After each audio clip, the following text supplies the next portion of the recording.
Hello, my name is kjmeuer. I am a meditation teacher certified by the Chopra Center, and I want to share with you 3 things about meditation that you need to know that are actually skills that you will take outside of the meditation.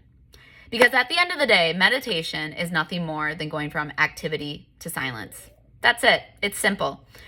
However, in meditations, we usually think of meditation as closing our eyes, right? Going internal and thinking about a mantra that you go back to all the time. Or maybe it's a visualized meditation, right? So you're following along with whoever's guiding you. But we generally think about it as closing our eyes, sitting underneath a Joshua tree, and it's like eternal bliss. Well, that is maybe the goal of meditation. But honestly, what you're going to learn by doing meditation is that these 3 things about meditation you can take outside of the meditation. And that's the gift of meditation. Meditation is teaching you a skill to come back to being present. Back to being present with your mind, your body, your spirit. It's going from activity to silence. Now, there are 3 things that happen during any meditation, even if it's a eyes wide open walking meditation, or a conversation with a friend, or emotions, or rest days. Like, meditation happens all outside of just the closed-eyed, sitting cross-legged on the floor meditation. The point is, meditation is just teaching you a skill to come back to the present moment. That's it. Because number 1, I already said it, but meditation is nothing more than going from activity to silence. That's it. So when you are maybe driving in your car and you hear your mind spinning internally, right? It's not talking out loud, but you're maybe listening to a podcast or you have your music on. I was going to say the radio, but let's be honest, everyone's listening to Spotify in there or Apple Music in their car. But let's say you're driving and all of a sudden you find yourself not even remembering where you drove to or how you got home because your mind was spinning about a problem at work, a tough conversation with a friend, something you got to do when you get home, your weekend, whatever it was. But it was just thinking about all this other stuff. So it was spinning. And you really had a lot of activity in your brain, even though you necessarily weren't doing an active movement with your body. I think that's the biggest misconception about activity to silence. Like, I used to think well, I get that. Activity to silence, that means I'm going to sit still and now I'm meditating. Well, it's the same principle when we're driving our car and we don't know how we got home. We're going from activity to silence. That skill of going from activity to silence, the skill is really just becoming present, because when we're feeling guilty or have regret, that's usually something about the past. Something happened before and you're upset about the way it went. And we either have guilt or shame or a mix of all of that about wishing it went differently than what it did. Well, that just keeps us stuck in the past, right? That's still activity in our brain instead of being in the present moment, because the only place you can create from is the present moment. The same with worry. Let's say you're worried about a future conversation. You're worried about getting home. You're worried about getting your kids on time to the bus, whatever it is. When we're worried, it's because that's future. We're stuck in the future. But here's the deal. There's so much about the future we cannot control. I know that sucks for me too, because I'm a type A personality. I set goals. I meet them. I do that stuff. But that's the skill of meditation. The only thing I can do to have the best possible outcome in the future is to be right here. And so that's really the truth between going from activity to silence. It's choosing when our mind is spinning in activity to come back to the present moment. It's tough. It's not easy. But that's why I meditate. That's why I try the closed-eye meditation and go through it so that I learn that skill, so that when I catch myself driving and not paying attention, I'm like, oh, I'm doing that activity to silence. When I'm in a conversation with a friend, they say something and now all of a sudden I'm like, I call it being Tarzan. They say one thought and then all of a sudden I'm swinging from branch to branch to branch. All of a sudden I'm all the way back here thinking about this thing that happened 10 years ago with this friend and we're still bringing this up and how dare they and da-da-da-da-da. No, that's not being present. That's so much activity going on. That is not it. But that's where meditation goes outside of the meditation. It's just choosing to get back from activity to silence. And mostly activity in your brain, right? The thoughts that we have underneath the surface that no one hears, that we think we're being present, but we're really just thinking about either the past or the future. So that's number 1. Number 2, the other way is that what I teach in meditation is that thoughts don't stop. thoughts are going to keep coming. The point is to have a thought, say thank you, and then let it go and go back to the meditation. It's just like our breath. We breathe, we say thank you, and we exhale, let it go. And then we just go back to the breath. That's the same skill that I need when I'm driving my car or in a conversation with a friend, or emotions. So listen, I am someone who gets very emotional. I have a lot of anger in me, a lot of resentment, and I'm getting better and better at releasing it because I now don't judge myself for it, right? I stop the thoughts, because I used to get angry and be like, oh, I shouldn't get angry. Like, they can be who they are, like da-da-da. Well, I'm still angry, and I'm angry for a reason, or I'm sad and I'm sad for a reason, or I'm just feeling depressed, or I'm feeling lazy, and it's okay to feel those things. Stop the thoughts, right? I feel lazy. Okay, I'm gonna take a nap. I feel really, really angry right now, and I shouldn't feel angry. Nope, that's a thought that I'm just gonna let go. I'm just angry. And maybe I can't express that anger right now, but I'm going to say, you know what, later I'm going to write about it. Later I'm going to do a workout and I'm going to remember this moment to express it. Or maybe I'm just like, you know what, I'm just going to accept that I'm angry and I'm going to let it go, right? That's the skill of meditation, is that thoughts come in during the meditation and you let the thought be a thought. You don't judge it. You don't make it good, bad, right, or wrong. All you do is decide, thank you. That's great information. I'm going to let you go because I'm going to go back to the meditation. Whether it's a mantra you're listening to, a guided meditation, maybe it's a walking meditation. You're like, nope, I'm just going to get present, take off my shoes, and get barefoot on this grass. Hug a tree. I love hugging trees. I know it's weird, but it's just the choice that, like, oh, you have a thought. You don't even give it time to judge it, to label it, good, bad, right or wrong, better or worse. It's just, thank you. And you let it go. It's an incredible skill to have, no matter what. I just think, especially emotionally, it allows us to just accept our emotions. We don't have to judge ourselves. Be more aware that there's a time and a place to work through your emotions. Absolutely. I'm someone that goes to therapy. I have a life coach. I also life coach people. I think there's a time and a place to really work through emotions. But again, going from activity to silence, going back to the principles of meditation, that's what it is. It's going back to the present moment of, okay, now I have time to be present with this emotion and decide what I want to do with it. There's a really great book too that talks about moving through emotions, and that really you need about 90 seconds to really move through an emotion. And I didn't believe this at first, I'll be honest. I was really like, no, that's not true. You need so much more time. Well, it's because I spent so many years not actually working through emotions and releasing them that I did need more of that time. So the more time I spent being like, okay, now I'm going to be present with this emotion, work through it, maybe do a worksheet, maybe do a greater levels of love coaching exercise that I have. Maybe I'm just going to like let it be and just like use exercise to get that emotion out of me. Exercise and doing somatic workouts that I teach have really helped me as well. Maybe doing yoga, whatever it is. Maybe doing a guided meditation to feed the demons, or an anger releasing meditation helps. It can be all different things, breath work, whatever. But the point is, once I started using this skill more and more often and saying, you know what, I'm angry right now, and it's okay that I'm angry, but I have to go and do this work thing. So thank you. It's great information. I'm going to come back to this. And then maybe that night, the next day, I kind of work through it and I write through it and I figure out what was going on or release it in a different way. But the skill of meditation, the more often that I just have a thought and realize the thoughts aren't going to stop, and stop judging myself for it, the more and more I was able to let go of emotions, let them move through me, let my body be like the current in a river. Things come in and we just let it move through us. Yes, they're meant to move through us, meaning you're meant to feel these things. Don't judge yourself for having emotions. It's part of life. It's the human experience. But drop the ego, drop the judgments at the door, and let yourself feel them.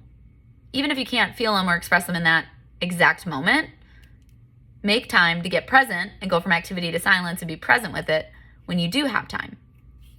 And then lastly, this is probably the biggest skill that meditation reminds me all the time. So in meditation, we are striving for something called the gap. The gap is just the time and space in between two thoughts.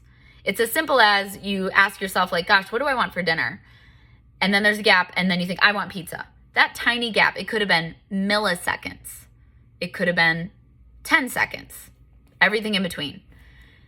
That time and space, this gap, this unknown, this place of infinite possibilities that the Chopra Center talks about, That gap is always the goal of a meditation. Always the goal. But it's not the indicator of success. That's the biggest difference. The goal might be, yes, I want to get into the gap. I want to feel unlimited. I want to be in infinite possibilities. I want to be present. I want to stop the thoughts. Yes, yes, yes, yes, yes. But that's not the indicator of success. And I had to remind myself of this. Even today, I was teaching a yoga class, and at the end of the class, one of the newer students was like, I really like that you kept telling us that it's all about being present with our body. Like, come back to being present, come back to our breath, come back to our heart. Like, whatever's coming up, it's all coming up for a reason, all of that. And I was like, well, just so you know, I was like, we teach what we need to learn. I was saying that to you guys because my mind was spinning all class. Like, and I know that's not helpful when I teach. I was like, I was trying to meditate yesterday, and I couldn't meditate. Like, closing my eyes on my couch, thoughts kept coming in, and then all of a sudden it'd be like 2 minutes later, I'm like, oh my God, I'm stressing about ballroom dance again. Oh my gosh, I'm thinking about work. Oh my gosh, like, why can't I meditate, right? Why can't I be spiritual? And I'm getting mad at myself, and I'm angry. And I was like, and it just reminded me, like, you know what? I'm going to go and teach sunrise yoga tomorrow, and it's all going to be okay. And I was like, the thing is, that's what life is. The meditation that I had yesterday was exactly divinely perfect for the moment that I'm in. I'm learning how to get more comfortable with space. I'm learning how to receive more. I'm learning how to take steps back and wait until I feel inspired to take action versus forcing, pushing, manipulating, exhausting myself, giving my body a rest, and allowing myself space and time for things to come up. That's what the gap is. The gap is acknowledging that you want infinite possibilities. You want the unknown. You want to be present. You want to stop the thoughts. But also knowing that that is not the indicator of success. You know what the indicator of success was yesterday for me? That thoughts came up. I was spinning about ballroom for 2 minutes, but I chose to go back to the meditation. You want to know what the win was yesterday? The win was having another thought about stressing about work and can I do this and da-da-da-da-da and why can't I relax and beating myself up and judging myself. And at that moment saying, thank you. It's great information. I'm going to let it go. I'm going to go back to the meditation. That's the win. The indicator of success is not getting in the gap. The indicator of success in meditation is literally just showing up, is doing it. It's going back to the meditation. It's just like at yoga. I always say the win in yoga is always coming to the mat. The mat does not care whether you are mad, angry, upset. The mat doesn't care if you were there yesterday. It doesn't care if you're coming tomorrow. What the mat cares about is you being present on the mat. That's what the mat cares about. That's what meditation cares about. The indicator of a successful meditation is that you did the meditation. I don't care if you had 1,000 thoughts and you went back to the meditation 1,000 times. You went back to the meditation one time. It doesn't matter. It's the same principle of driving in your car and you start to feel like, I have no idea where I am. How did I get here? And you're like, oh wait, all that is, thoughts were coming in. I had a lot of activity. Let's go back to silence. Let's get back to being present. Thoughts don't stop. Hey, great information. That was just information for me to get present with my body again. Okay, cool.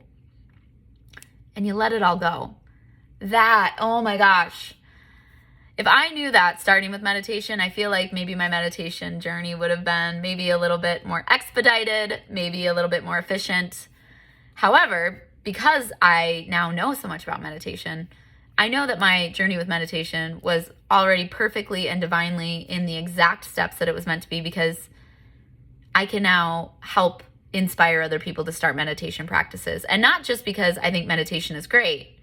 We all know there's science and research behind it and it will make your life better. However, what I think is great about meditation is that these 3 things about meditation can apply so outside of the meditation to help you become more present to the divine love, the divine present, the freedom, the abundance, the joy that you already have within you. We just have this thing called an ego, and we have these things called thoughts, and we have type A personalities like I do, where we think we have to have a certain outcome in order to be successful. When that's not what meditation is about, and that's not what life is about. Life is about going from activity to silence, being present in the moment. When you're in a conversation with your friend and they're telling you something and you start to find your mind having activity and going from one thought to the next, to the next, to the next, and then you say, no, I'm going to become present with my friend again. That That's the win of a meditation. That's the win of life, right? It's, yes, we are going to try our best to get into the gap and be infinite and possible all the time, but that's the goal. But that's not the indicator of success. The indicator of success is that your friend feels like you were present with them because you spun and you came back. The indicator of success with emotions is that you have emotions and you feel them and you let them pass, right? We're not judging them. We're not labeling them. It's just like our breath. We inhale, we say thank you, and we let it go. That striving for the gap is amazing, and it's beautiful, and it's an eternal journey that it's in a great way. We're never going to win, and it's never going to end, and it's never going to stop. There's no graduation. There's no eternal bliss with this. It's just a skill that when you learn that skill, then you learn that you can handle anything in life.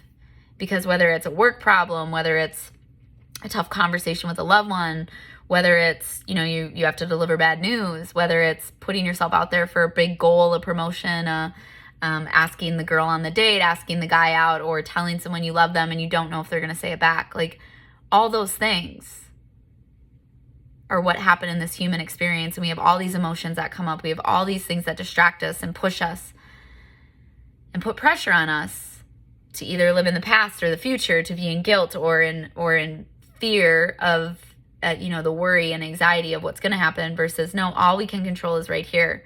Right before you tell someone you love them, all you can control is being present with them and owning the fact that this is true for me. I love you. And I don't know if you love me back, but that's my truth. And I'm going to be really present with that. Or you have to write this tough customer email, this getting ready for a tough conversation with a loved one, and you decide, okay, I have a lot of emotions going on right now. I'm really stressed about this, but the thoughts are going to keep coming in, but I'm going to still choose to go from activity to silence, and I'm going to choose that I'm going to try to be in the gap as best I can during this and be in love and possibility, and that there is a solution of the highest truth and compassion that I don't even know about. And that hopefully is like what I'm going to strive for. It doesn't mean that's the indicator of success, though. When I write the email, the indicator of success is that I was doing everything I could to be in that gap when I sent it, so that I give at least the possibility of infinite possibilities in return, right? I still might not get it. I still might not get a good reaction in that conversation with a loved one, or get a beautiful response from a customer. I might get an angry response, but at least I chose that I was going to try and be present and be at least open to the possibility of a truer, higher, more divine answer than I could even create. Because if you really want a big life, you're going to have big challenges. And in order to move through those big challenges, you need to find more and more ways to become present to your infinite potential, your infinite possibility. Well, that's in the gap. That's what we strive for in a meditation. But that's not the indicator of success. Just like in life, reaching the big goals are awesome. Like, you have big goals, big dreams, big manifestations. Go for it. Work as hard as you can towards them. But then give over the results. Give over the indicators of success, right? Give over the gap. Be present with the journey. Be present to what you're learning about yourself. Those are the wins. The wins is all along the way to this bigger and higher goal, where you're learning about yourself, where you incorporating what you learned and becoming a truer, higher, brighter expression of yourself along the way. That's what it is, right? It's playing this life all out and not caring about the outcome. It is caring a lot about doing well and being your brightest, truest expression in this world and getting into the gap, but not minding if it doesn't happen. Just like my meditation yesterday, trying so hard to get into this gap because I'm so stressed and I'm having anxiety about rest days and I can't take time off, but still choosing the meditation and going back to it and saying, you know what, but I'm meant to learn this about myself right now. The indicator of success isn't the crappy meditation that I had. It's the indicator is I'm learning about myself. I'm learning that it's really hard for me to take rest days. It's really hard for me to expand into space. It's really hard for me to receive. Okay? I'm not going to judge it or label it. I'm not going to have activity about it. I'm just going to go back to the meditation. I'm going to come back to this present moment and try to inspire people through it, because I'm going through it just like you are.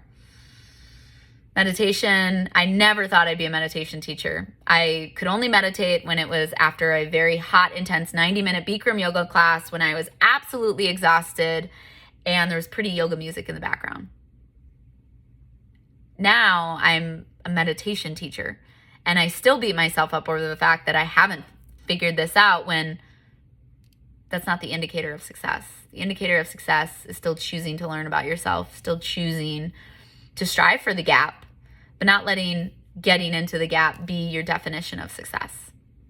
So I hope that helps. I hope you start meditating. And if you need more help, please reach out to me. Like, I'm a meditation teacher. I work with people virtually, online. I teach classes. I think meditation is something that can help you. I mean, we know there's research, and I can go into all the whys of how it is helpful, but I think the how of meditation will take you farther in this life than anything else. And I hope to inspire you to do that. Enlighten love. Namaste. Katie Jane.